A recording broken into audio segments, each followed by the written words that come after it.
infinite complacence, people went to and fro the earth about their little affairs, serene in the assurance of their dominion over this small, spinning fragment of solar driftwood, which by chance or design man has inherited out of the dark mystery of time and space.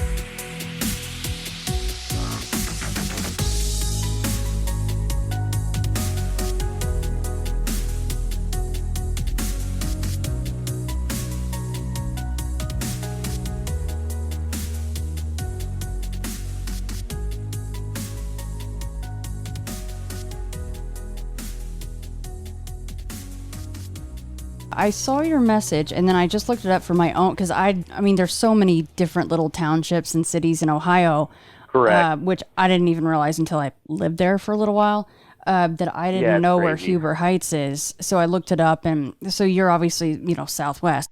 It's funny when you put our address in, sometimes it comes up Dayton, Ohio, and sometimes it comes up Huber Heights, Ohio. But we are literally 10 minutes from Wright-Patterson Air Force Base, and then the Dayton International Airport's 10 minutes to the west of us. So we are sandwiched right in between. Okay. I mean, obviously I won't be sharing your address, your specific address, but right. Okay. So you guys are okay with Huber Heights. Okay. Well, let me kind of introduce you guys just in a cursory way. So Jake and Leah, they are in Southwest Ohio, Huber Heights to be specific. And I believe we're going to be talking about some possible creature activity there around your place, right, guys? Yes, we are. Yeah. Well, yeah, thanks for coming on. And I don't know if we need a big background setup, how long you've been there. Have you guys been into Bigfoot? What kind of things maybe should we know about you guys before we dive in here? Leah, you want to go first? Yeah, I've lived in the Dayton area my entire life. My parents were Dayton police officers. When I was about in the 4th grade, we moved to an area where I went to Huber Heights City Schools. That's how long I've known my husband. We've known each other since we've been about 9-10 years old. Jake grew up in a house not far from where we live right now. We've been married for a few years. We've been together for about 7 years. We've been best friends for almost 30 years at this point in time. Yeah. Have I always been into Bigfoot? No, not really. At all. My mom is into some supernatural stuff and kind of brought me along to various psychic fairs or telling ghost stories. Like any other 90s kid, I watched, Unsolved Mysteries and all the other typical things that a 90s kid would get into. There are books that are kind of infamous to us called Haunted Ohio books, because a lot of the things take place around our area in Ohio. So I think living where we live, we kind of have a supernatural aspect to the city or the town that we live in. But in terms of Bigfoot, I guess I just kind of always thought maybe it was possible, but also could have just been equally not as possible. Well, I remember being probably 8 or 9 years old in the 3rd or 4th grade and stumbling upon the section in your school library that had the amalgamation books that had the chapter on the Loch Ness Monster and the chapter on UFOs and the chapter on the Bigfoot and those kinds of things. And I'd say that I probably checked a few of those books out and was fascinated by them. I was 12 when the X-Files came out, so I was always really probably more interested, honestly, in UFOs and extraterrestrial and stuff like that as a teenager. But then as I got older, my interest in it never really waned. If I saw something on TV, I would watch it if it kept my attention. But I got away from it, and then I stumbled across, Lauren Coleman's Mysterious America at some point and read a bunch of that stuff. And over the years, I've read quite a few of the different books, and I feel like I have a pretty good acumen or general knowledge on all the 14 stuff, and I really kind of got back into it the last 4 years or so after we had our sighting and started researching a lot more. Do you guys see any strange craft since you're so near to a very famous and infamous base there? No, I have not. But a couple of years ago on the local news station, there was a couple sightings of a UFO above the area of Wright Pat, which is directly next to the Air Force Museum. I have never seen anything that I didn't think was a plane, because the Dayton International Airport, like I said, is like 10 minutes to the west of us. And so they have a international air show every year. So we've grown up seeing all kinds of airplanes and helicopters and things like that. So like lights in the sky are just something that you kind of brush off, I guess, when you live around an Air Force base and an airport, I've seen peculiar lights in the sky. I've seen lights moving in a odd pattern. And again, we've grown up around the Air Force base, so you know how planes move. I know how planes move. I have seen that once before. I have a cousin that, we're very close. She says she saw a cigar-shaped UFO when she was in her backyard gardening. It's pretty common to know people around here that will say that they've seen something in the sky around here. What were the maneuvers that the lights were doing that you knew these weren't the usual craft? They were moving, so it was quite a few lights at the time, and they were moving like in circular figure 8 kind of ways, and they would almost stop and hover, and it was like 3 lights that would be playing with each other. Like if you had a laser pointer and 2 of your friends had a laser pointer and you were trying to draw an erratic pattern, circular kind of wise, and chase each other with it. That's what it looked like for a while.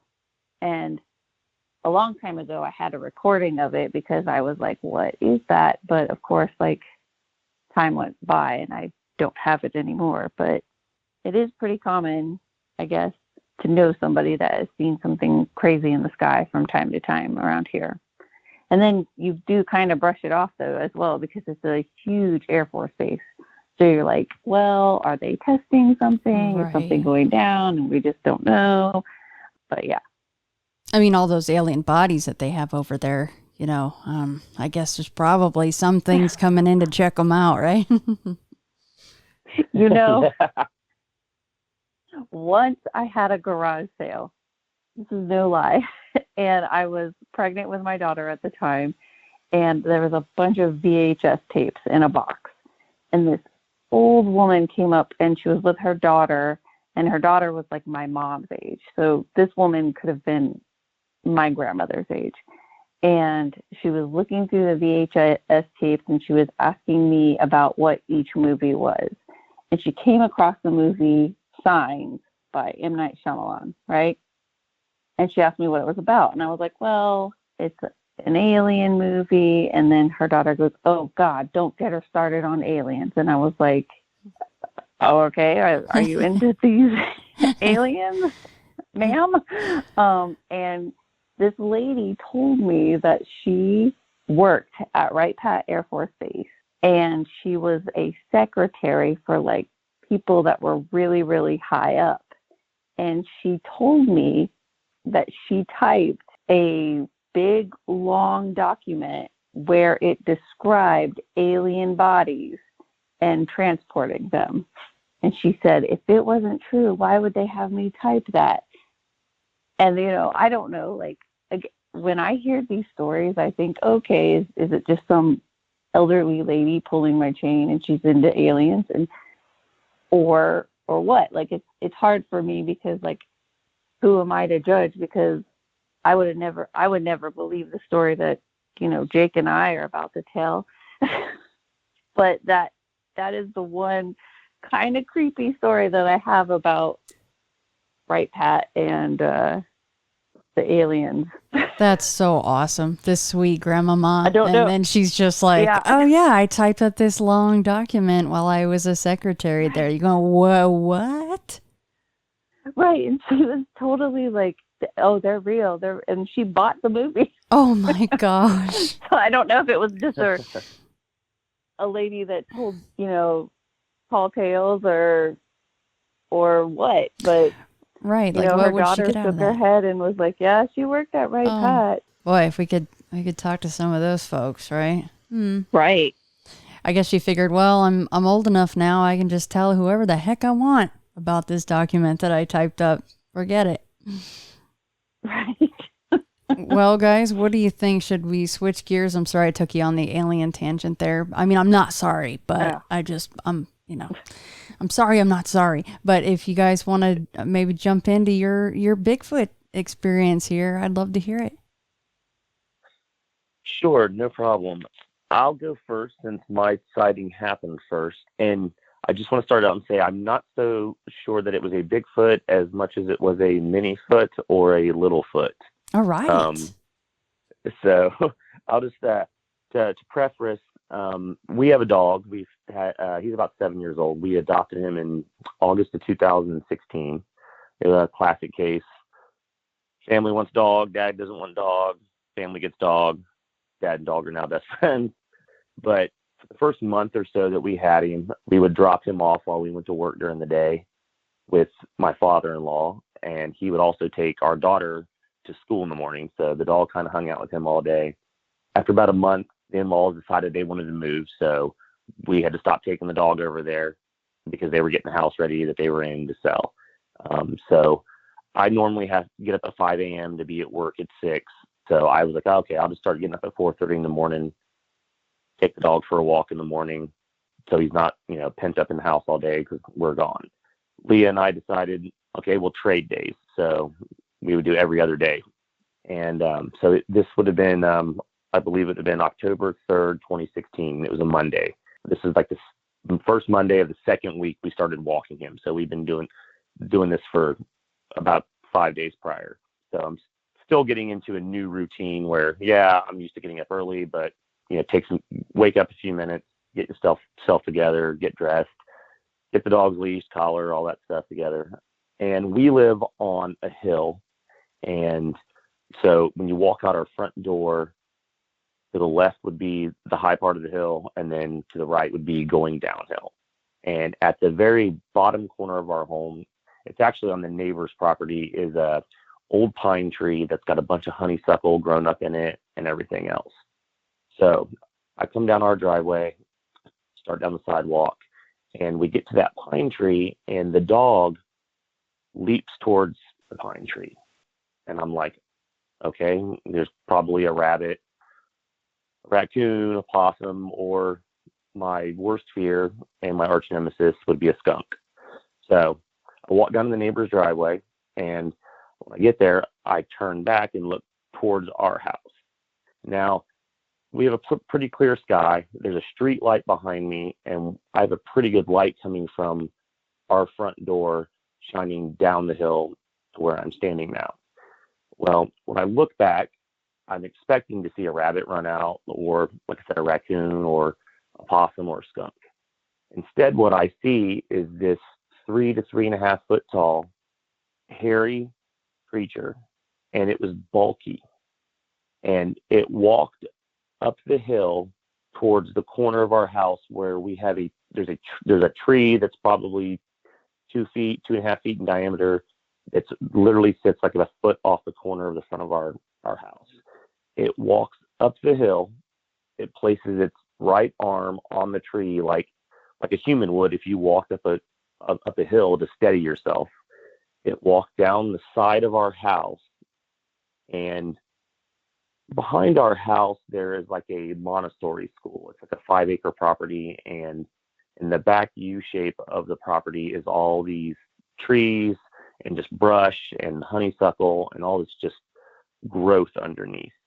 Well, the neighbor's property doesn't have a fence that backs up to it. At our time, our fence completely blocked it off. So it went down the fence line and into this brush. And I saw it for a good 5 to 7, maybe 8 count. And I mean like 1 1,000, 2 1,000, 3 1,000. I watched this thing step out from behind the pine tree and walk up the hill, down along my house, and into the brush line, and then it was gone. And as I'm watching this, I remember saying to myself, I'm not really seeing this. Like, I'm not really seeing this. I was completely just stunned and in disbelief. And it was just one of those things where I was expecting to see something because my dog reacted, like he lunged at the pine tree. And when this thing stepped out, he pointed. So he's a cattle dog pointer mix.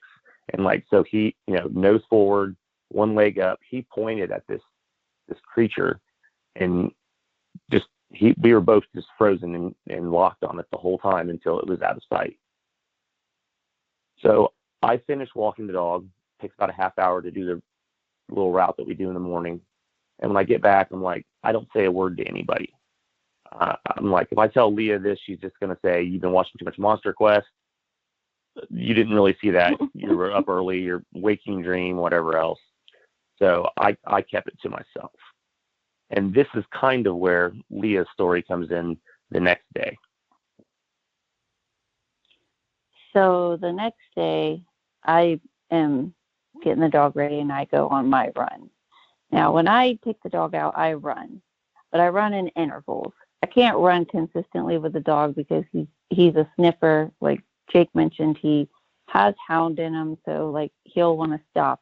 I think it should also be mentioned that the dog goes buck wild over anything, any critter, squirrels, raccoons, skunks, to our dismay, possums, and we see these things on a regular basis on our walks.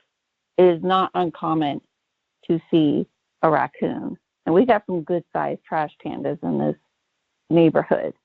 Trash pandas, I love that term. Yeah. He will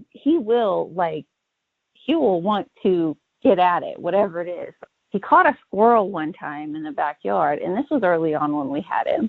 And he didn't really want to eat it or anything. He just wanted it to play with him. And the squirrel just sat there stunned and, didn't know what to do. So I'm running, and I run in intervals with the dog. And I am at the end. So I've already run a good trek / walk with the dog.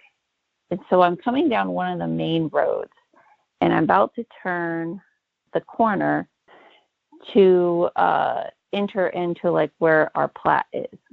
And so I'm running.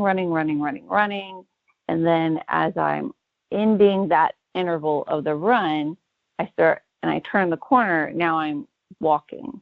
Now I don't want to really slow up my pace because I try to do this for my health. And at that corner, at that house, this old couple lived there, and right on the corner in their yard, they have like a big display, like big hostas or something, foliage that has really big leafy plants, or like maybe even it was like a high grass thing, but it was right there in the corner of their yard. And so when I turn the corner, I see from my peripheral vision something kind of leap out of that and over toward the house. And now at the time, their house, they have some hostas and things like that, along the line of their house. I'm not really looking at it because I honestly, again, I don't want the dog to go crazy over something. And we're almost at the end, and I'm like, okay, please don't try to capture something. We're almost home. I'm gonna, So I'm pretty adamant about walking on my path and walking forward.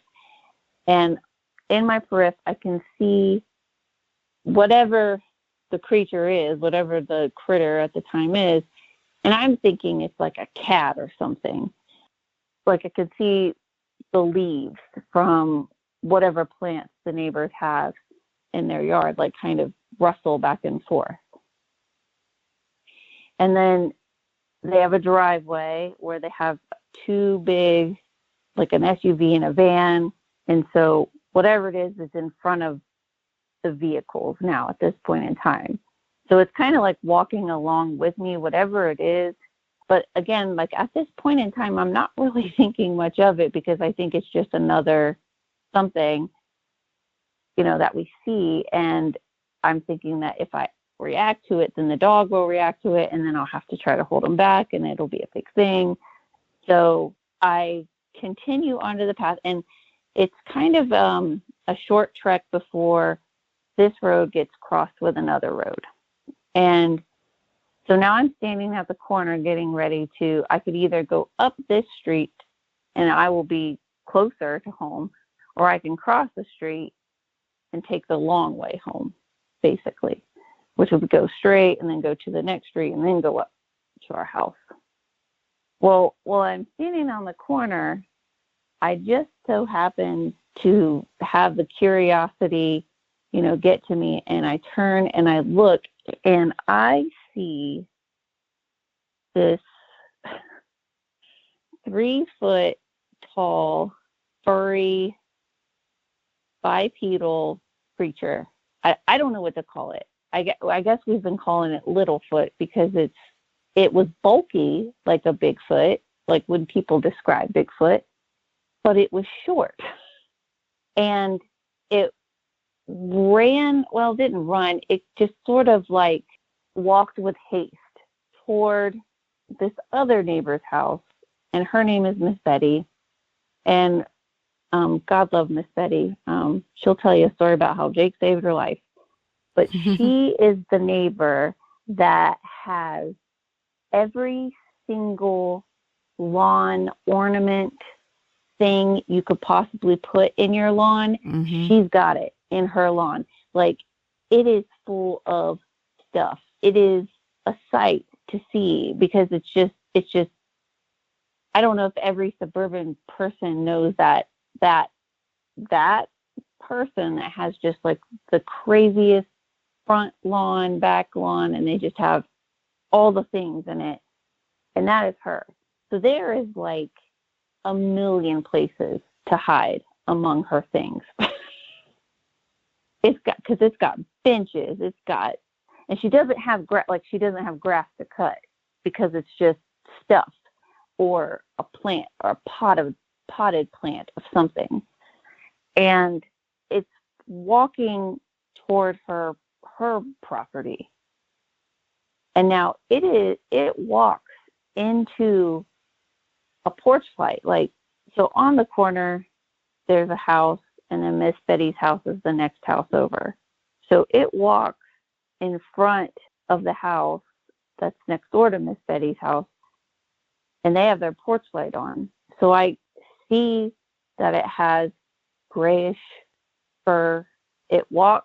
When it walks, it does walk sort of with a gait, almost as if you would see like a little person walk. And it walks, like I said, it just walked with haste. And as I'm looking at it, I'm literally like thinking that this cannot be real. And it's almost, when you're in a moment like this, it's almost like everything else around you is very surreal, and it becomes a very clear everything else around you, because what you're seeing does not belong. And the dog does the same thing. It points, and he's frozen, and I'm frozen because I don't know what I'm looking at. And my head cannot make sense of it. I guess I should mention that I'm a high school teacher, and I teach biology. I have no idea what this is, and I'm scared. I ran. and I had just got done running, but I ran the rest of the way home and up the hill to our house. And when I get home, I'm still like not sure. And I'm thinking, you know what? Jake's a hunter. He's spent time in the woods a lot more than I mean, I've spent time in the woods, but he's been out there a lot more than I have, especially lately. So, you know, maybe he'll tell me, you know, that this is this kind of animal. And, you know, sometimes they walk on two legs. I'm just trying. And that's what I think. I think he's going to convince me that it's some sort of animal that I didn't think of, and it's rare to see, whatever it is. So when I get home, he's in our garage. We have an attached garage. And I think he's getting something out of the garage, or he might be even getting his motorcycle ready. And so I sit at our kitchen table, and he comes in to the kitchen, because that's how the attached garage, like that's the location of the door. He comes in and he's like, he can tell, I guess, that I'm kind of disturbed or shaken. And he was like, what's wrong? And I said, what kind of animal would walk on two legs and be about 3 feet tall here in Ohio? And he said, I saw it too. And so we kind of sat there and we talked, and I was like, what do you mean you saw it too? And he goes, I saw it too. And I said, no, there was an animal and it was walking on two legs. Is there an animal out there? And my brain does tend to be skeptical. Like when I hear these stories on TV, like I'm skeptical. I think, you know, well, maybe they didn't see that. Maybe they didn't see it. And I'm trying to convince myself I didn't see this. Like it's some animal that I didn't think of. And it isn't. It just wasn't. And he saw it too. And then we even started to try to, I guess, convince ourselves that it wasn't real. We started looking up YouTube videos of raccoons walking on two legs, because they will do that if they like take food and then walk away. But it didn't have a tail. What I saw did not have a tail. So then I'm thinking like, well, what if a raccoon was in some sort of freak accident? It lost its tail. Is that what we saw? And it wasn't the same. Like the way it walked, the way it moved, it had visible ears that stuck up, and that's not what it was. It was not like that at all. It had it had padded like feet, like we do, like soles on its feet when it walked away. I didn't see its face because its back was to me. And the only thing that I can think is that like it saw that I was assuredly on my path and I wasn't paying attention to it, that it took a chance to go in front of the light and head toward Miss Betty's house. I don't know. Like, I don't know. But when it popped out, like I can't, I've listened to your podcast. Most recently I listened to Carrie. They had a crazy encounter. And he even talked about that, like how surreal it is. And when he explained it, like that's how I felt too. I related to that feeling. Like it was just very surreal to me that this was happening before my eyes, but it wasn't supposed to be there. I drew a little picture of it. Like, I mean, I sketched something like, and I want to say it took me maybe 2 minutes. Like I'm actually a pretty artistic person, but I just kind of like threw something together to like show the perspective to Jake. And because we were, of course, the rest of the day we had to go to work, but we were texting each other. And so I was sending him like, I drew this. But yeah, that's what I saw. And I know it sounds crazy. And if I was listening to my story too, I would say that lady's full of crap. But well, not around these parts. You're not. You know. Not around these parts, Leah. So these drawings Jake sent me just before we started recording. So these are your drawings. Mm-hmm.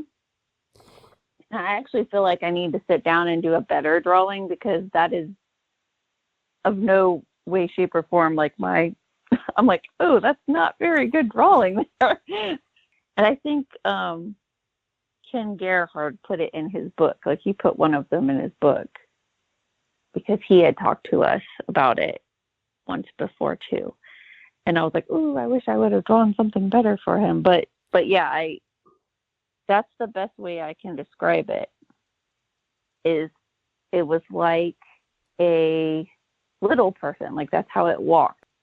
At the time we were watching Game of Thrones, so like, you know, like Peter Dinklage would come on TV and we'd be like, yeah, that's how he walks. Okay. Yeah, that's interesting.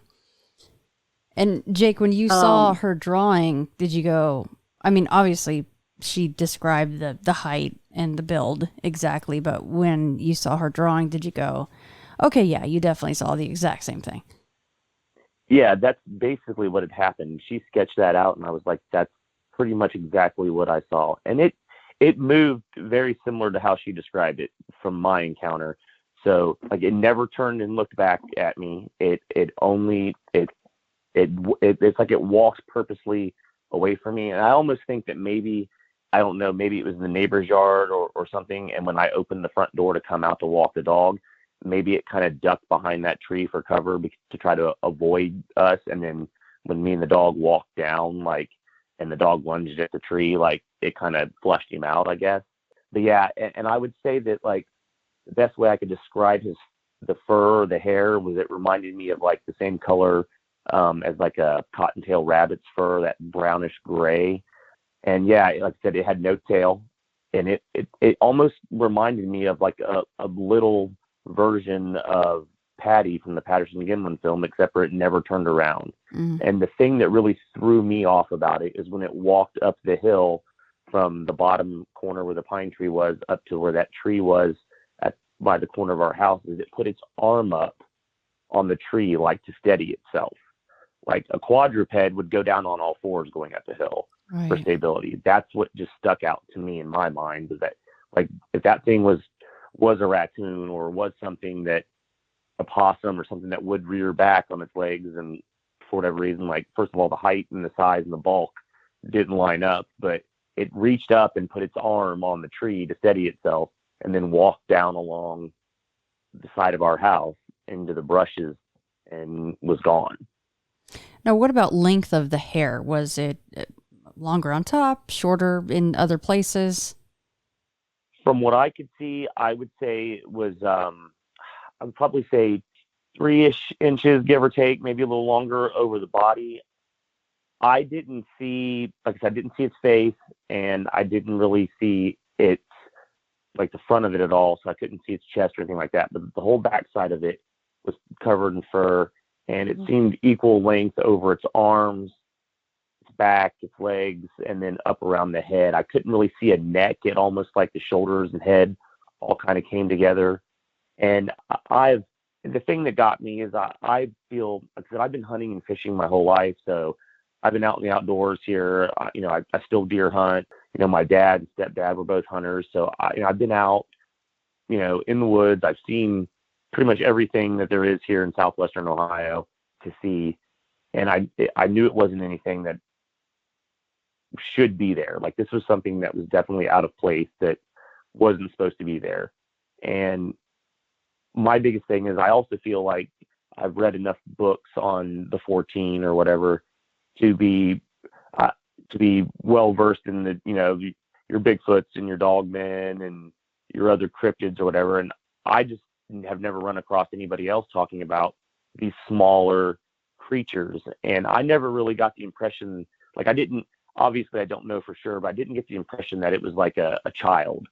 It didn't move like that. Like, I've got a son that's almost 3, and at the time, my stepdaughter was 5 or 6, and so I've been around kids, and so it moved smooth and fluidly, like, it, you know what I mean? Because adolescents tend to be clumsy, I guess, and it did not seem that way at all. It seemed agile, and like that, it purposely walked away from us, It didn't run away from me, but it walked with a purpose to get away. Like, it wasn't slowing down, and it didn't look back. It just dead on moved away. And I saw it for a good, like I said, 5 and maybe 7 count. And I mean, like 1,000, 1,000, solid 5 to 7 count.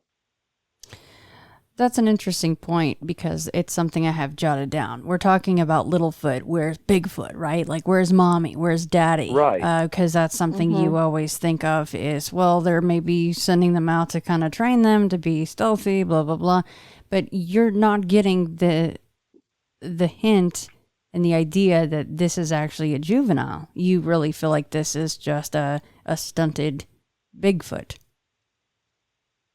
I guess. I said afterwards, I did a ton of research, and the closest thing that I could come across that resembled it was I watched the Bridgewater Triangle documentary, and I saw the drawing in there of the Pukwudgie, but that thing almost seemed too skinny to me. Like I said, this thing was 3.5 feet tall tops, and it was bulky. Like, it had a broad upper body. And I guess that was the main reason why I felt like it wasn't like an adolescent, because, most animals that are younger are thinner and they don't fill out until they get older, and it moved fluidly. And I could be wrong, but I don't know why a 3.5 foot, and I don't know what that would be in Bigfoot years. If they're anything like humans, I would assume that's a pretty young creature, would be in, Suburbville, Huber Heights, Ohio, you know what I mean? Like, we do have some, like, about 1.5 miles west of us, there's a cornfield. We see deer and coyotes out there all the time. The Great Miami River is, like I said, due west of us. There's a lot of creeks around here that run through, but I never got the impression that it was a juvenile. Obviously, I don't know, but I was more shocked than anything, but it moved so fluid. And the size and bulk of it just kind of, like, it seemed like it was as small as what it still seemed pretty powerfully built. So neither one of you guys saw the front of this thing pretty much at all, right? No. Mm-mm. What I would say, it moved pretty fluidly when it was darting between foliage, from what I could tell from my peripheral vision. Because I initially thought it was a cat, and cats move pretty gracefully. But when it came out to head toward, Miss Betty's property, it just, again, it moved purposefully. It was broad. Actually, and we still get up in the morning and he walks and I run. And, like, sometimes I'll see like a fire hydrant and I'll be like, oh wait, no, just a fire hydrant. but like, like a fire hydrant's pretty bulky, right? It was probably taller than a fire hydrant, but of course, now that I've seen it, I'm heightened in awareness about it. Now there's a creek that was very close that runs through the community. So I don't know if, like, it was something that was curious and, like, was following the stream and just happened upon, this neighborhood at this early hour in the morning and thought it would be okay. I don't know. Like, it, and I guess it could be a juvenile, but I didn't think it was either initially. But again, like, I could be wrong. Like, juvenile wild creature thing could be pretty agile and walk with purpose, I guess. No, I liked your statement. You said it walked with haste, right? It just was like, okay, time to go. See ya. Yeah, like, it was like, I need to take cover, basically. Like, it's time. It's definitely time if I'm seeing, because I rarely see other people at that hour in the morning. And I think, Jake would agree with me there. Very rarely do you see another person out at that time in our neighborhood. So you guys have a creek there and obviously woods. Mm-hmm. As far as, and Jake kind of hit on something that I was going to ask, is that what would bring it there? Obviously the early hours of the morning would be a good time to come in and check houses out, whether you're a human intruder or a Littlefoot or a Bigfoot.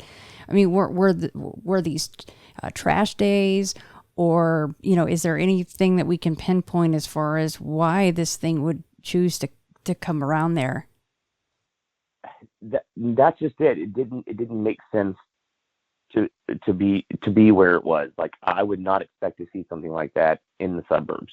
That being said, like, I have seen a coyote wander into our neighborhood before, so I didn't know if it was something that just kind of wandered into the area from, like I said, there's a couple creeks in the area. The Great Miami River is a mile and a half, 2 miles due west of us from where our house is. So, like, and I mean, there is a conservation area.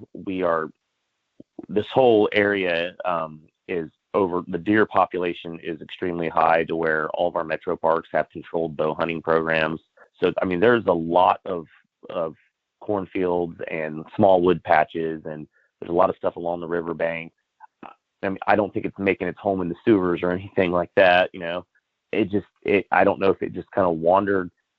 My theory was kind of maybe when I saw it, it had wandered up and then it had run into the Montessori school property behind us and maybe kind of hid out. And, when Leah saw it the next day, maybe it was trying to work its way back out towards, west of us towards the river or whatnot. That's kind of like the best that I could come up with as to why it would have been where it was. Maybe, like I said, curiosity got the better of it and it wandered off. And just like any other animal, like a stray dog or like I said, I've seen coyotes that have wandered into our neighborhood and stuff.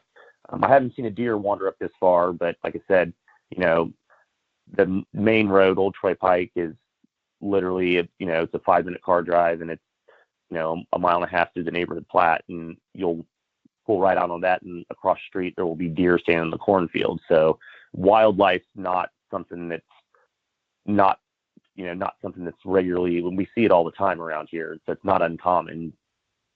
We're also surrounded by several metro parks too. And I thought of that the other day.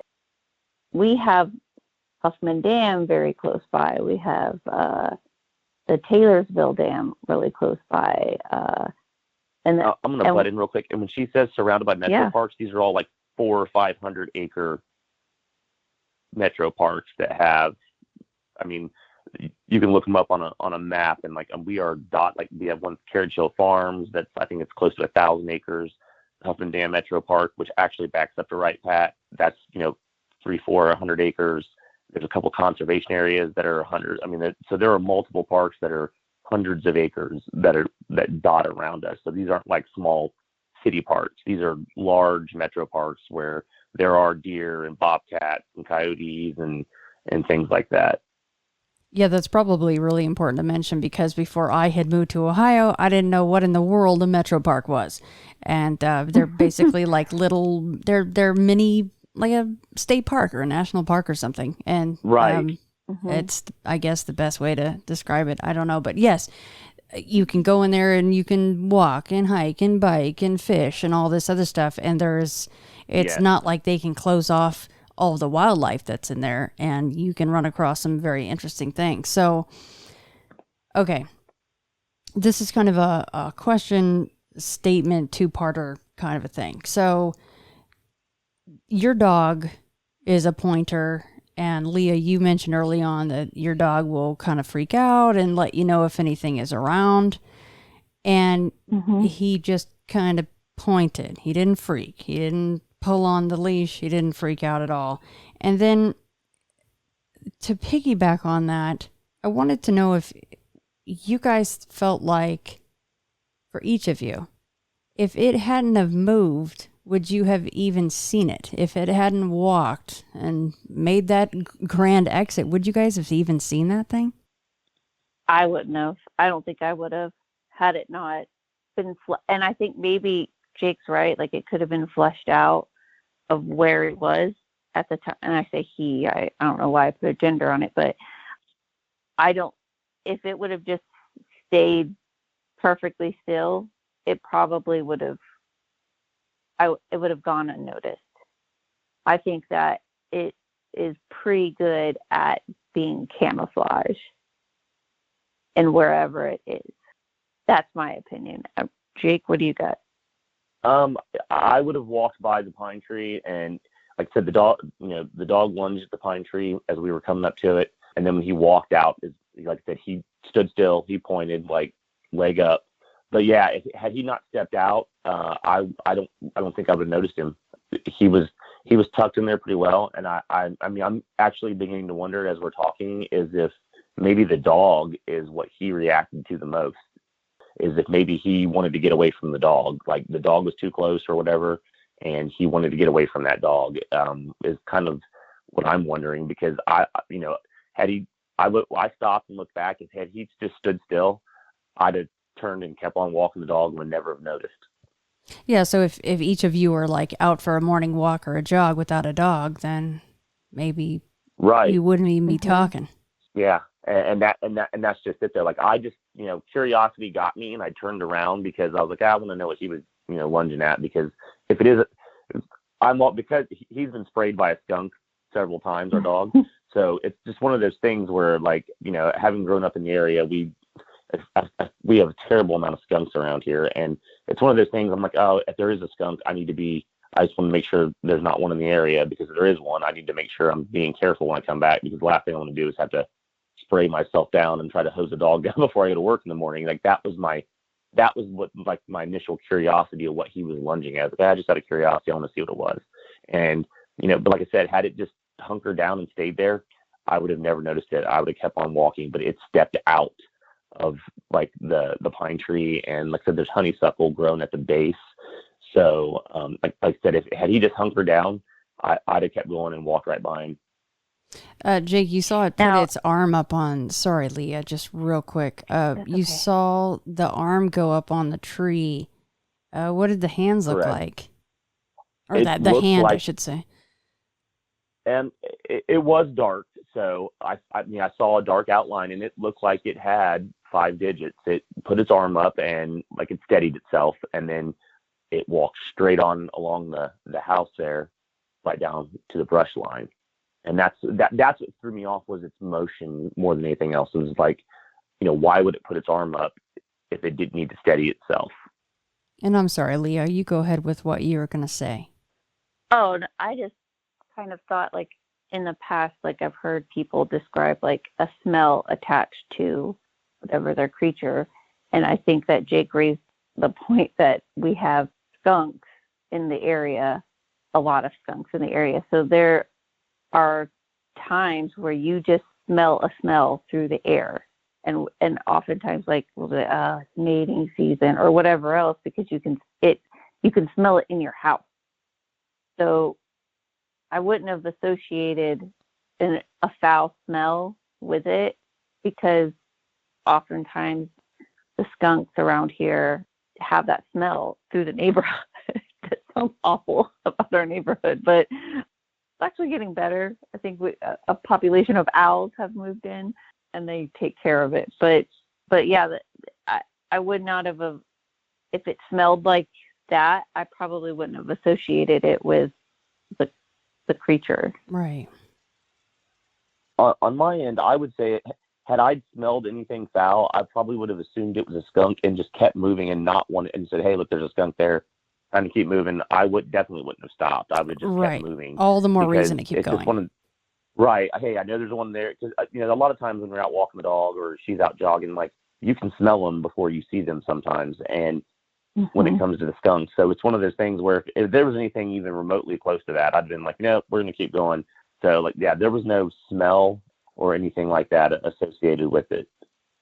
Now, what about the closest point that each of you got to this thing? If you could guess, how close did you get to it? Well, when it was undercover, I mean, it would have been like feet, like 3 feet maybe from me, and on that corner. Seeing it, though, I don't know, 10 feet. Like, from me seeing it at its closest, 10 feet, and then moving further away. Maybe longer than that. Maybe 20, I guess. I'm bad at that. That is quite all right. I I would say I was probably 10 to 12 feet away from it when it stepped out from behind the pine tree. That's close. That is really, really close for both of you guys. Well, and that was the thing. Like I said, it stepped out, and I just, like I said, it was a shock. Like I literally remember saying to myself, I'm not really seeing this. Like it just did not register in, like it was more shock, and I was just so caught off guard because it was so out of place is the only way I could really describe it. It was just something that wasn't supposed to be there. He didn't say to me, I saw it too, then I would have just chalked it up as something crazy that I saw that I didn't really see the right thing. I don't know. Like I saw something else and thought it was, I don't know how I would have reasoned with my head.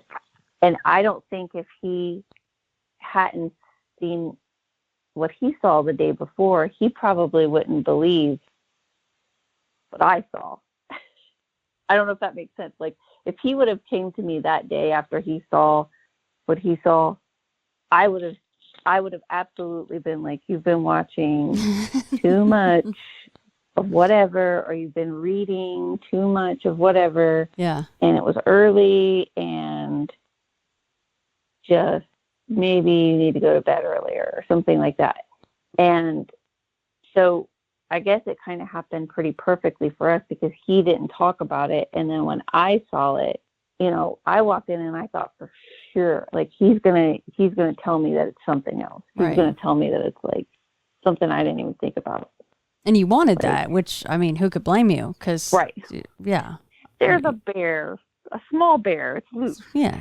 It's like, what was the Petals? It was Petals' offspring somehow, the bipedal, the bear that could walk on two legs, right? And you're like, it's out front. Right. Oh, okay. Okay, cool. That makes total sense. Right. Well, and you actually said that you were frightened. I mean, at that point, you ran home, which is not a good feeling. I was frightened because that was not something that I expect to see. Just to see something that like isn't supposed to be there. And I don't think it, I mean, I'd imagine that if I had some of the similar encounters from some of the other stories on your podcast, like to see something as massive as a Bigfoot, I don't know. That to me would be probably even more terrifying. Even though it was only a 3 foot tall whatever, it still wasn't supposed to be there. Like if I saw a 3 foot tall alien standing in my front yard, it's not supposed to be there. And so in that sense, it was just terrifying because like when something's that out of place, it makes you question everything. So I guess my reaction was to just get away from it and get home.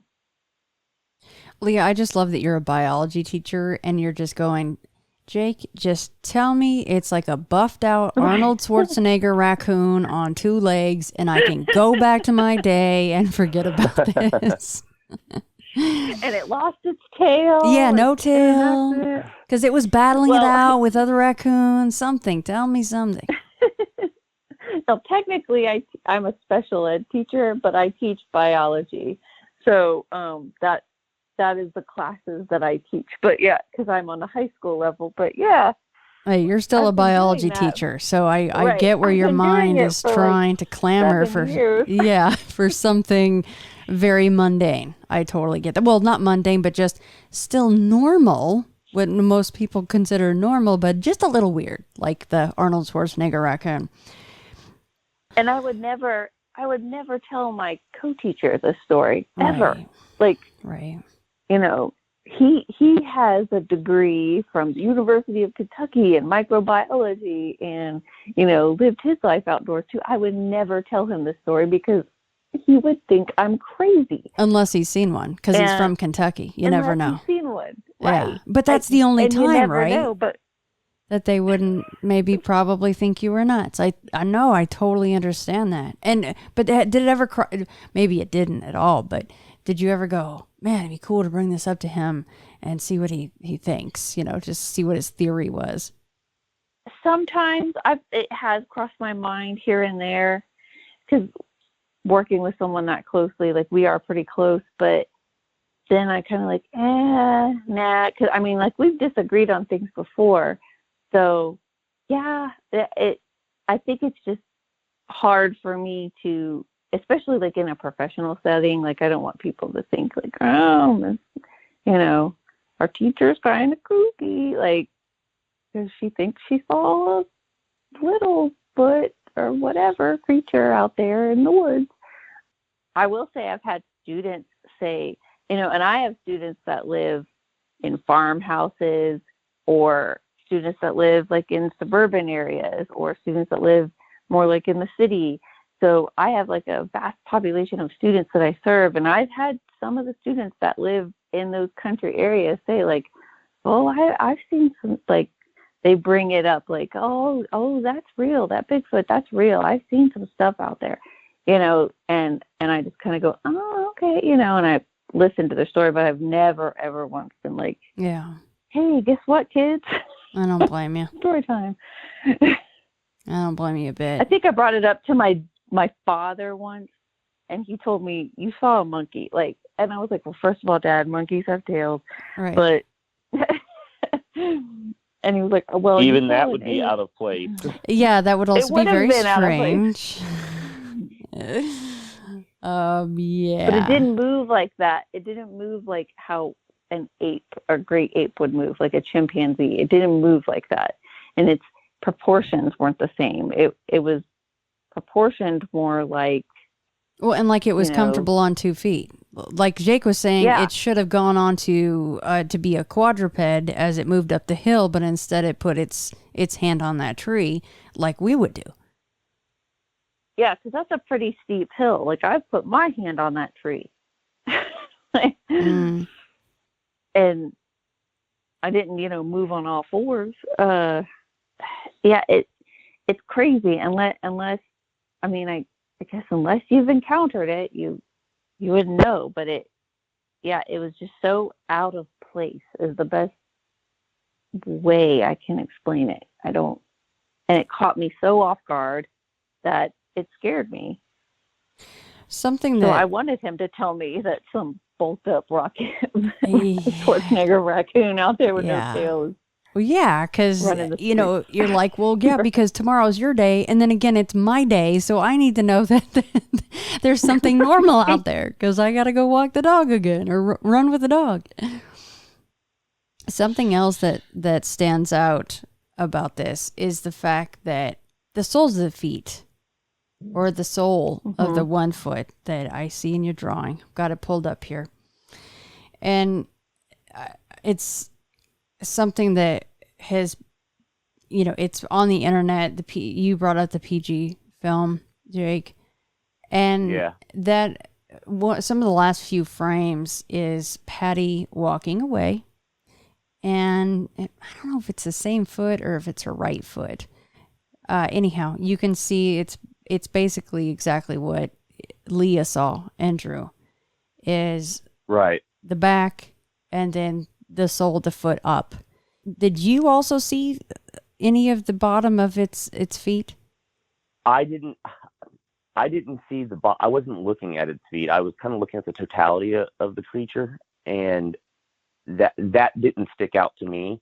Like I said, the thing that stuck out to me the most was when it walked up the hill and raised its arm and put it on the tree to steady itself. Like, that's what stood out to me, was the raising of the arm onto the tree. So I didn't look at its feet, and that didn't stand out to me. So I can't really say that I saw that. But the way that, like, especially the second picture that she showed you where it was under the light, like that the shape of it and the bulk of it is pretty much like a really good sketch of what I saw, though. It's a real squatty little guy. Yeah. I'm the same way as Leah. It's always a guy, a guy. I don't know why. I do the same exact thing. I'm like, oh, that guy's huge. Well, it could be a female. I always do the same thing and attribute it, a male to it. But Leah, for you, the sole of that foot, you only saw that 1 foot, or did you see it like picking up its feet as it's running through this gate situation, and you're watching it walk away, rather. Oh, I saw both feet. Like it was walking with purpose, with haste, and I saw the back of both feet. If I had to guess a color, it would be like black soles of its feet, and that. I mean, I didn't see its arms. I felt like he was kind of like, even still kind of being crouched over, like in a I guess the best way I can explain it, in like a sneaky fashion, like I'm trying to be sneaky and trying to be quick. Mm-hmm. But yeah, I saw both feet, and it definitely has soles. And by the way, you say that the drawing is not good, but I got that impression from your drawing, and I'm sure it's okay if I share that with the listeners. Hopefully this drawing, sure. But you did impart that, like you show the arms are kind of tucked forward, like mm-hmm. almost like a human being, like trying to hide something that they're walking away with, mm-hmm. right? Right. That was imparted in the drawing. So that's kind of like why we looked up raccoons stealing food and, right. and walking away. Right. Because that was the only thing I could think of. Like, okay, well, if a raccoon lost its tail, like, because I've seen a raccoon walk on 2 feet before. It still didn't make sense to me. Like, because it's proportionally, it wasn't right. The feet weren't right. Nothing about a raccoon. The feet would be way off, right? We have some big raccoons around here. Yes. But the feet probably would be the most no way. Like, there's no way that was a raccoon, right? I mean, did you get any sense of toes? Did you see the 5 digits on the toes there? I would say I saw more like the heel to the ball of mm-hmm. the foot. But again, not a raccoon. So because it was it was moving quick. I mean, it was moving quickly. It was trying to make its way straight toward its destination. And I mean, again, like Jake said, like looking at the totality of it all, I did notice that it had feet. It did not have ears like a raccoon. Like a raccoon would have pointed ears. Mm-hmm. It didn't have ears, but like were pointed up, like other creatures would have. And it was widest at its hips is what I'm looking at in your drawing. Yeah. And the same hair. Sorry, I interrupted you, but the same hair length, basically that Jake brought up too. Yeah. So it just seems like nail on the head with the whole dog thing, because it's like he was like, "Oh, this is cool. Oh, wait, crap, dog," and he's like, I'm out of here. Let's go." And our dog is not a small dog. He's about 50 pounds. He's not a big dog, but I'd imagine that if you were 3 foot tall and maybe you were curious and you didn't know what dog was, you might not want to be around that. Or if you did know like what a coyote was, maybe you don't want to be around that. Right. Now, I mentioned that Jake and I grew up together. So after this whole encounter, Jake actually has another story from when we were younger. And I remember hearing this when we were younger.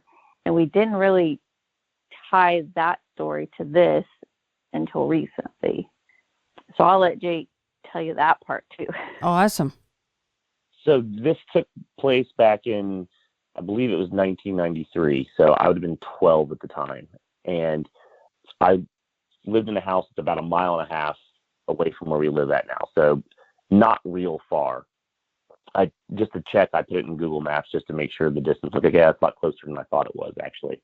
Well, my best friend, Jeff, he was about 3 years older than me. He lived in the house that was not directly behind, because the yards didn't line up to where one house was directly behind the other. So, like, the one that was directly behind mine was kind of shifted off the side. And so about, I'd say, 15 feet of fence was back to Jeff's property. And in the back corner of his house, they had a detached 2-car garage, and we would just jump the fence and go back and forth to each other's house all the time, play video games, whatever else. And this was a time when my mom and my stepdad were split up. So I know my mom was going to Cincinnati for a concert, which is about an hour away. And I had a younger brother who was 10 and a younger sister who was 8 at the time. And my mom, Jeff and I would spend the night at each other's houses, all that stuff. So my mom was like, "Hey, Jeff, can you stay here tonight? I'll give you a few dollars because I'm going to be about an hour away. You're going to be getting home late." So we were all over at my house playing video games, and we decided that we were going to go over to Jeff's house real quick, just me and Jeff real quick. We're going to run over there, and we're going to get a video game. I know it was a Sega Genesis game. I just don't remember what game it was at the time. So the way his house is set up, when you walk out our back door, we have a yard, and then in the corner, if I'm facing the back of our yard, Jeff's house would be on the left, and there would be a big tree that we always climbed when we were kids. And then we would hop the fence, and then from the detached 2-car garage to the fence to the neighbor, there was probably about it was kind of tight, 4, maybe 4.5 feet. So it was like a little walkway, and we always walked up that side of the garage to the back of Jeff's house, and we always went into the back door. So if I went over there to get Jeff, I'd knock on the back door, and we always went that way. We never went around the left side of the garage because that went out towards the main open area of his backyard. We knew his dad was gone at the local pub for a few hours. So we jumped the fence, and we walked down the path, and we get to the edge of his garage, and we thought it was odd because, like, his dad doesn't leave the lights on. All the lights in Jeff's house are on. Back door's open. The garage door's up. But his dad's truck's gone, so we know his dad's gone. So we're like, "Oh, man, that's weird. Maybe we shouldn't go in there. Maybe there's an intruder in Jeff's house." So at this point, we decided to double back and walk around the other side of the garage, thinking that, hey, we'll have a better view into the living room from that side, and we can call the police if we have to, if somebody's in there. Well, we get about halfway down the back part of the garage, and out of my peripheral vision, I want to point out at this time, my brother is at the back door. And out of my peripheral vision, I see a figure come running down, or I thought a figure was coming running down towards the fence where Jeff and I were. And what I realize now is that it was a shadow of whatever was running from the opposite direction. So it was coming up the path that Jeff and I had just walked back up and turned. And it hit the fence. I thought it was what I thought at the time was, I thought it was my brother coming down and trying to climb the fence and falling. And when I looked over, and I said, "Damn it, Josh." And there was this small figure crouched on the fence. And this is like a 4-foot chain link fence, but it's right at the corner where there's another fence line that comes in. So it makes a T shape. So this thing is crouched right there, and it's squatted down to where its knees are jutted forward like a person would do when they squat down. And that's what stuck out to me. And all of us, so me and Jeff both turned and looked, froze, and then it jumped off the fence, and we saw it for a very brief second, and it was about 3.5 feet tall, and it ran on 2 legs into the other fence line, into the shadow, and gone out of the yard. My brother saw it from the back porch, and we still talk about it to this day. But at the time, because of the tree that was in the yard and the light, and I never got a good look at it. All I saw was a dark shadow outline. And now I wonder if this could be the same thing that I saw in 2016 now. It's just something that years later that I'm like, hey, could this be the same thing that I saw? Because, because of it was dark, I definitely cannot have made out any kind of details. I had way better light on the morning that I saw this creature a few years ago, because I have a street light directly behind me, and we had light coming from the front porch coming down the hill. I didn't have that kind of view, but there was something small, bipedal, that was squat on the fence and then jumped down and ran on 2 legs. And for years, I thought it was like maybe a a shadow person or something. But looking back, I'm wondering if maybe what we saw was maybe another one of these creatures. I'm pretty sure that we need to utilize Leah's artistic skills and come up with a poster that says something along the lines of, have you seen the Littlefoot of Huber Heights, right? I mean, what in the world? Okay, so no wonder you guys are kind of the mind that, you know, this is just what it is. It's a Littlefoot. It's not going to get any bigger. Right. This is not a situation where you and Leah back in 2016 just saw a smaller Bigfoot being watched by a parent. There wasn't a parent around. What did your friends say about that incident, Jake, back in 1993? Well, we all basically, you know, so I'm looking at Jeff and I'm like, did you see that? And he's like, yeah, I saw that. And then, like, again, my brother is up at the porch, so we hop the fence, we go up there, we're talking to my brother, and, like, you know, we all were like, yeah, that thing was like 3.5 feet tall, and it was black or dark colored, but it stuck to the shadows. Like, it knew, like, it purposely avoided going into anywhere where the porch light had cast light, but it itself cast a shadow. So it was something solid. But yeah, it was one of those things. And for a long time after that, we were froze, because it was just not that was not what we were expecting to see when we were, you know, creeping around the garage there, thinking that somebody, you know, was in that. Like, after that, we weren't even scared to go in and check Jeff's house out anymore. But it was just one of those things where it was like, what was that? Why was that here? And, you know, I mean, like, I've talked to my brother about it, and it's like, all right, that wasn't a raccoon. That wasn't, you know, and it's one of those things you run down, like, what could it be? And, like, we ruled out everything, you know. I didn't put it together until I was talking to Leah, and she's like, hey, remember that thing you saw when you were like 12 or 13? I'm like, yeah, I do. I never put that with this, because of something else my mom had told me years later. I kind of stuck it in another category, and now I'm really curious about it. So, and like I said, you know, as far as the cryptids go, like, there's just not a whole lot of these kinds of stories out there. And I've been seeking as much as I can to learn or find out, you know, these kinds, you know, more stories like it, because I just haven't run across very many, if any at all, that were similar to ours in any way. So back in 93, that would be, I mean, almost 30 years ago. So yeah, that one is not quite. I won't be 40 till June, so that's okay. I already am. Yeah. We gotta own it, you know. It's all right. Yeah, we're there, guys. That's cool. Also, that you guys have known each other that long. That is awesome, by the way. I just want to say that before I forget, before we hang up. Okay, so no, my point was that this thing that you saw, you know, almost 30 years ago, right, it would be, you know, that much older.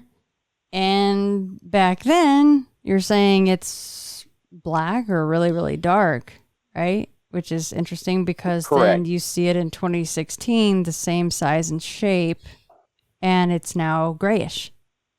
Honestly, Shannon, I never considered that it was the same thing, that it had gotten older.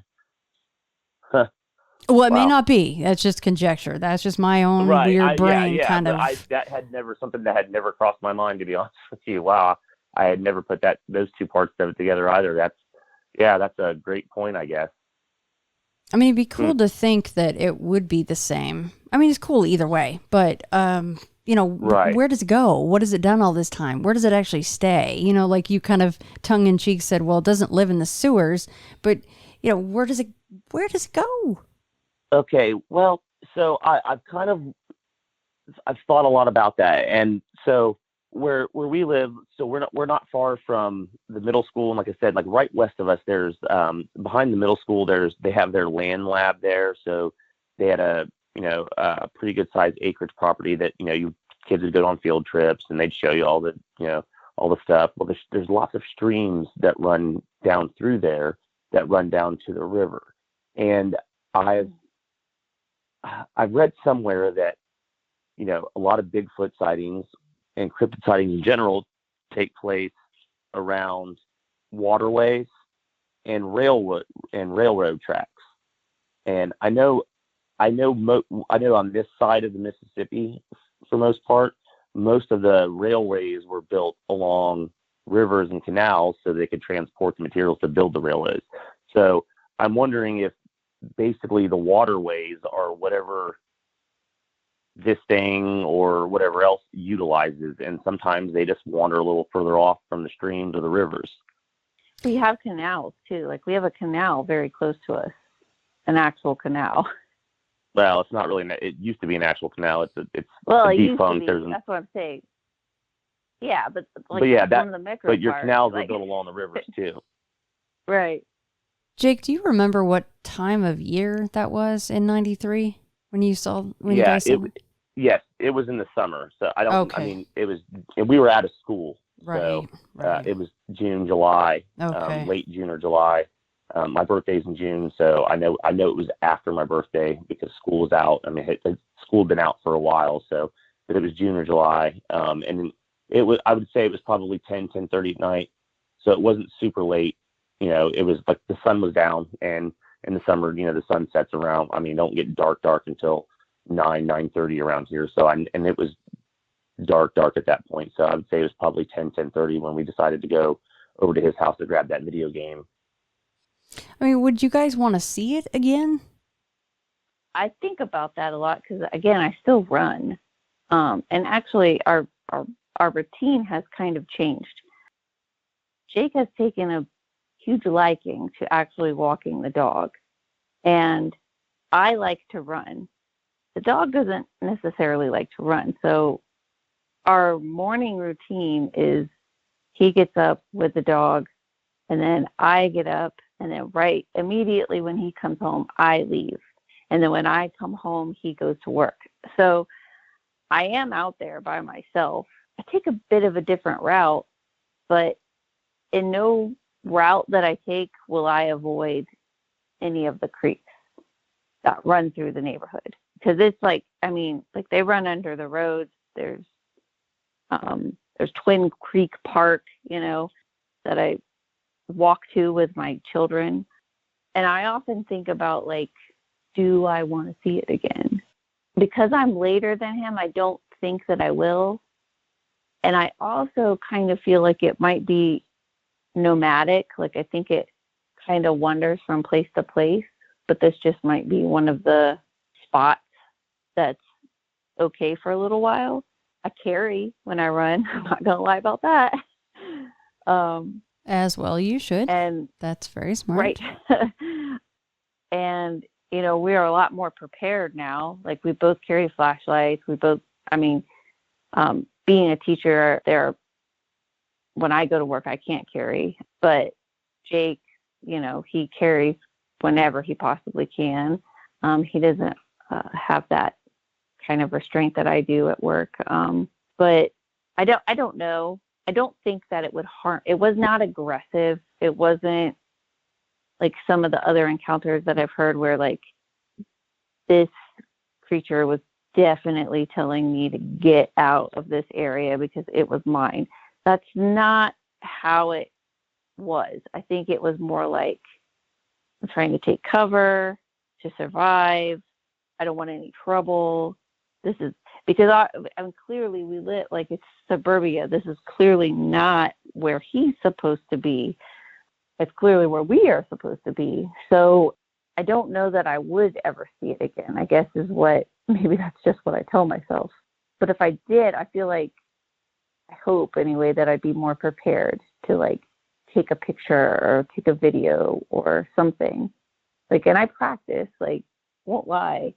I see creatures all the time. I got pictures of raccoons and rabbits and whatever else on my phone just from in the morning, like, and being able to take a picture of it mid-run. So I don't know. I don't know if I do or I don't. I know Jake's answer. Yeah, I definitely want to see it again. Like Leah said, I didn't feel threatened, or it obviously didn't act aggressive. I felt like it wanted to get away from me and the dog more than anything else. But yeah, I would definitely want to see it again. I would definitely want to get a better look, and I definitely want to know that it's one of those things. It's like, am I crazy? It's like, I know I really saw this, and I want to see it again just for that affirmation for myself. I always ask this. I'm sure you guys have heard me, but I mean, do you feel lucky that you've seen this? And Jake, you've kind of basically probably seen it twice, but I mean, the second time was a definite probably affirmation. And then, Leah's was a little bit more scary for her. So, I mean, do you guys feel lucky? I do. I do feel lucky that I saw it. I do feel lucky, and I think as more time's gone by, I actually feel grateful because, maybe I'll never get to see a Bigfoot. That's the one thing I always want to see is the big guy, and that'll probably never happen. Or, I've never seen I've never seen a black triangle or anything cool like that. But I do feel lucky that I've seen this, but now I want to know why, more people haven't seen it, or I don't hear more stories, or I haven't read more stories, or there aren't more stories out there. Are there other accounts of this thing that, I hate to even say this, that's something that it basically, I'm not a Star Wars person, that I basically saw this Ewok in my front yard, and I'm like, what is this thing? And have other people seen stuff like it? Okay, that's interesting. An Ewok. So if you could take an Ewok, if it was real, and put it in your yard, that would be what you would liken it to? The teddy bear ears. Don't they have teddy bear ears? Minus the teddy bear ears and the sashes or whatever. But yeah, that's probably, it took me a couple of years to figure out. I know there's something out there that looks like this, and then Return of the Jedi was on one of the TNT or something, and I was flipping through the channels. I'm like, that's Littlefoot. Gun. I was like, that's it. I was like, Leah, would you say it looked like an Ewok? And she was like, yeah, that's it. So, he's a stocky little dude. I mean, he's like a little rotund little guy, basically. I mean, yeah. Wow. That is what that probably most accurately describes what I saw. It looked like a freaking Ewok. I know that sounds insane. Guys, I know what it is. It's just someone practicing for Comic-Con. That's it.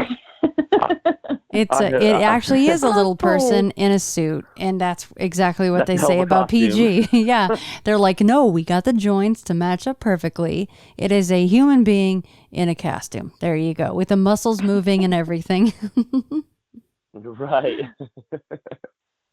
Do I feel lucky? I guess in a way I do. I have this story. In that sense, I feel lucky. But then also, when you get into some of this stuff, and when you watch some of the documentaries that we watch, or you read some of the books that we watch, there's also other things out there that frighten me. So if this is something, then that leads me to believe, then there's other things out there that are frightening. I'm terrified of taking my children camping sometimes because I've read Missing 411. That's terrifying to me. And we've watched the documentary. So to me, it's well, yeah, in a way I feel lucky. I have this story. I have this thing to tell about. But then also there's another part of me that's well, if this is real, then that leads me to believe that maybe these other things are real. And as a mother, I guess my first instinct is always to protect my kids.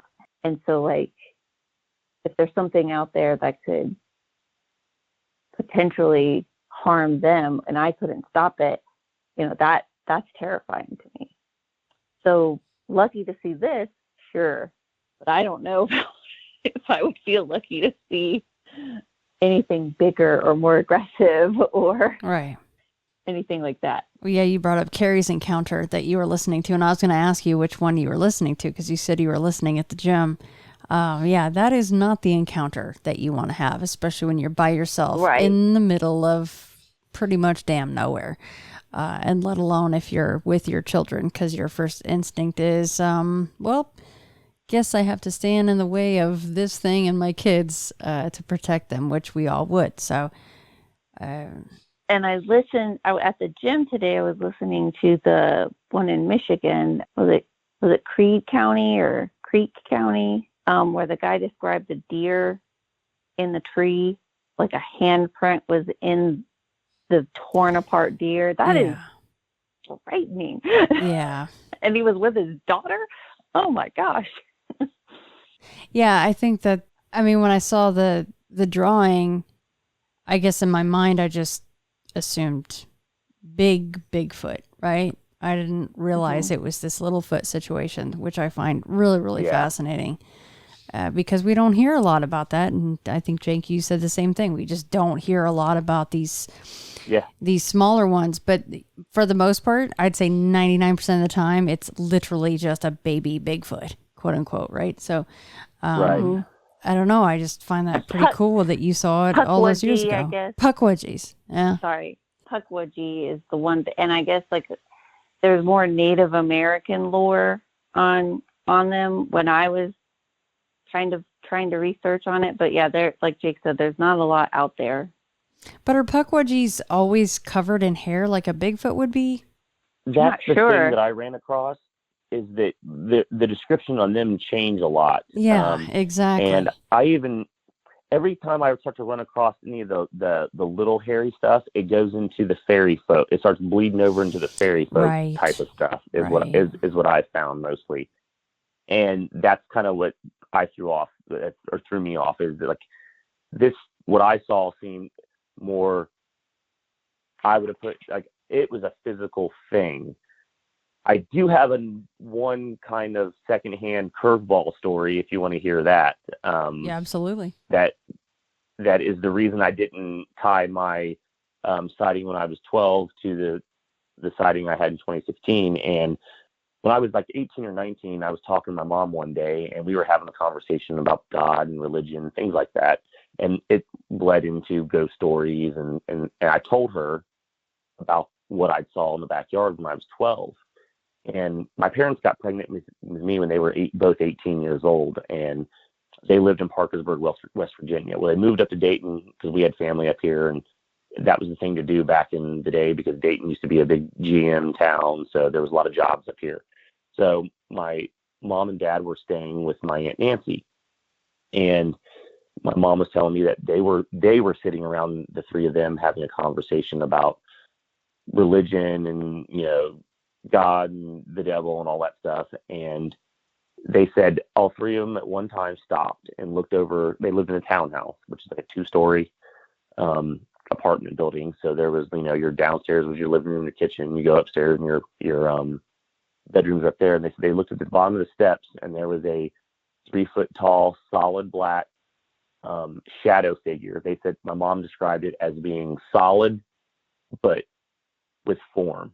She says it was like if you just took something that was as black as you could imagine, and it had shape and it was solid. She said it was 3 feet tall, and it was standing at the bottom of the stairs. And my dad got up and walked towards it, and it ran up the stairs, and it was gone. And my parents divorced when I was 7, and I asked my dad a few years ago about that story, and he confirmed it. And then I asked my aunt a couple years later, and she said that happened too. It's so creepy. You know, it runs up the stairs. Yeah. Where did it go? Right. You know? Right. Where the heck did it go? My mom, it just vanished. Like, and they said they went up there and they looked under everything and opened the doors, and whatever it was just gone. Well, and why run up the stairs? If you're this ethereal being, why don't you just vanish the second somebody sees you and you want to go? You have to run up the stairs? Right. Yeah, that was kind of my thing. And, you know, it was kind of like, and, you know, when my mom described that to me, I was like, oh, well, I saw a 3-foot dark figure in the backyard. So I never really equated that with this cryptid, you know. And then I got to thinking about it, and I was like, you know what? Like, that thing in the backyard cast its own shadow. Maybe it would, you know. So it's just one of those things that kind of, but then again, like I said, you know, when you start looking into these little hairy creatures, it kind of bleeds into this fairy folk, fae folk type folklore that I've come across. I was reading an article earlier that I stumbled across, and talks about little hairy hominids, and then it bleeds over into the fairy folk. And I haven't been able to, you know, I know some Bigfoot reports go into the paranormal or whatever, but for the most part, there's a huge biological, investigative or view on the thing where, like, with these smaller creatures, like, it always seems like it bleeds into this fairy folk angle, and I didn't really want to go that way because that nothing else led me in that direction from this thing that I saw in 2016 in the front yard. Like, this was a short, hairy creature. It was physical. It interacted with the environment. I heard it walking through the leaves. You know what I mean? Like, it wasn't silent. It wasn't like it wasn't a spirit. It wasn't translucent. The thing was solid. It was hairy. I heard it move. It affected its surroundings. I heard it in the, rustling in the pine tree. I heard it walking through the leaves along the side of the house. I heard it go into the brush. So it's one of those things where, like, this was a physical thing to me. So I've been looking towards that aspect of it and haven't been able to find much. But then again, I hear a story like my mom told me, and I don't even know what to think anymore. Well, and this is just conjecture like anything else, but this is something that came up also recently that I brought up was, in the movie The 300, where it's early on where they say if a baby is born and it's, it's not going to be strong, it's got a defect, it's got something wrong with it physically or mentally, they'll just toss it off a cliff. And, it sounds really cold, right, but that's what was going on. What if this thing has got, it is supposed to be a Bigfoot, but it's just got some kind of a deformity, but they just said, well, it'll be fine, but it's going to be on its own. Like, it won't throw us all under the bus and screw us up, and it won't walk in front of a high-def camera and expose us all as Bigfoot is real. And they let it go, and it's just doing its own thing. Instead of, because I'm in the same boat as you guys, where I'm like, well, they can be flesh and blood, and they can be that smart. It doesn't have to be something fairy folk or paranormal. And I'm definitely in that boat where I'm like, I don't want it to be that, because we'll never figure out what it is. And that's a whole nother level of weird, which I love weird. That's fine. And if that's what it is, fine. But I don't know. I just wonder if it's barely passed the test, and they're like, yeah, just let it be. Just let it do its thing. That's a good point though too, because from a like biological perspective, that could happen. Like, Jake has a theory that Bigfoot are pretty close in relation to human beings, and human beings have these mutations in their DNA to where, that's why we have dwarfism. That's why we have different, syndromes and things like that. So perhaps it's something that was cast away, but they thought it wouldn't survive, and it did. Beyond the genetics of, why human beings sometimes will miscarry, because, the body knows, hey, this thing is not, it can't be. You can't carry it full term, right? So for grown whatever this was to go, okay, well, like you said, just let it go. Either it makes it or it doesn't, whatever. It's fine. That's pretty incredible, because that shows some intelligence. Yeah, I guess anything's possible. I guess I mean that's as good as an explanation as anything else that I could come up with.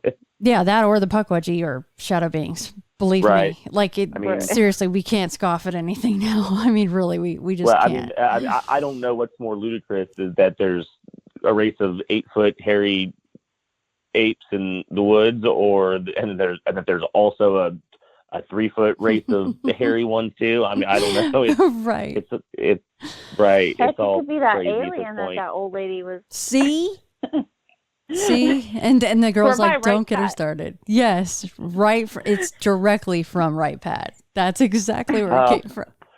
I was hoping to avoid that part. It's their mining, right, guys? I mean, that's the best theory ever, is that the Bigfoot are here mining for the aliens. So that's what it was doing. You guys probably are sitting on a literal gold or platinum mine, and you don't even know it. That's why it was there. It's not digging through trash. No, it's for the precious metals. Something escaped from Right Pat. That's what it is. Man.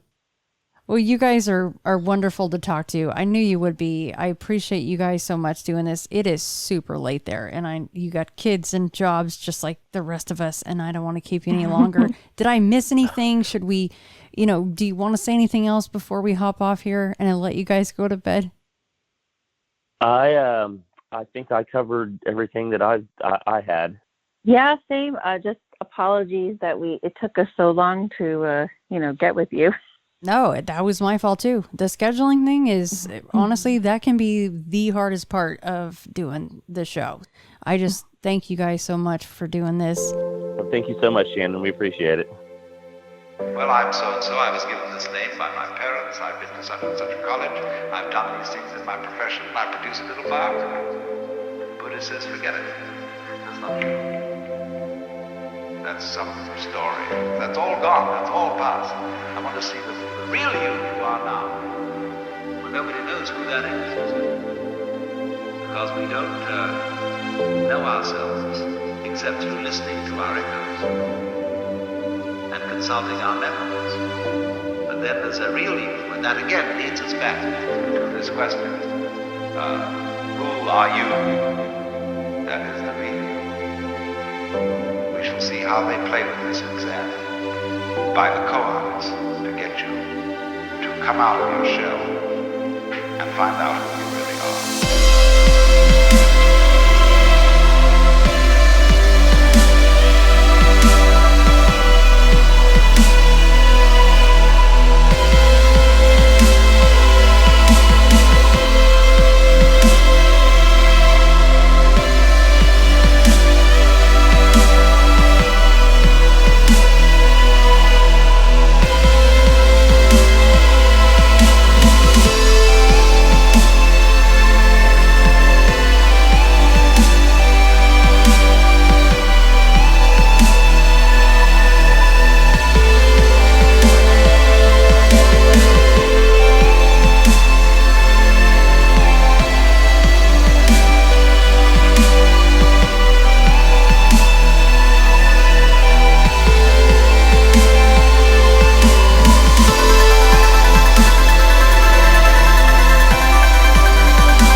settled down in the train to read your newspaper and so on, you are not the same person who a little while ago left the platform.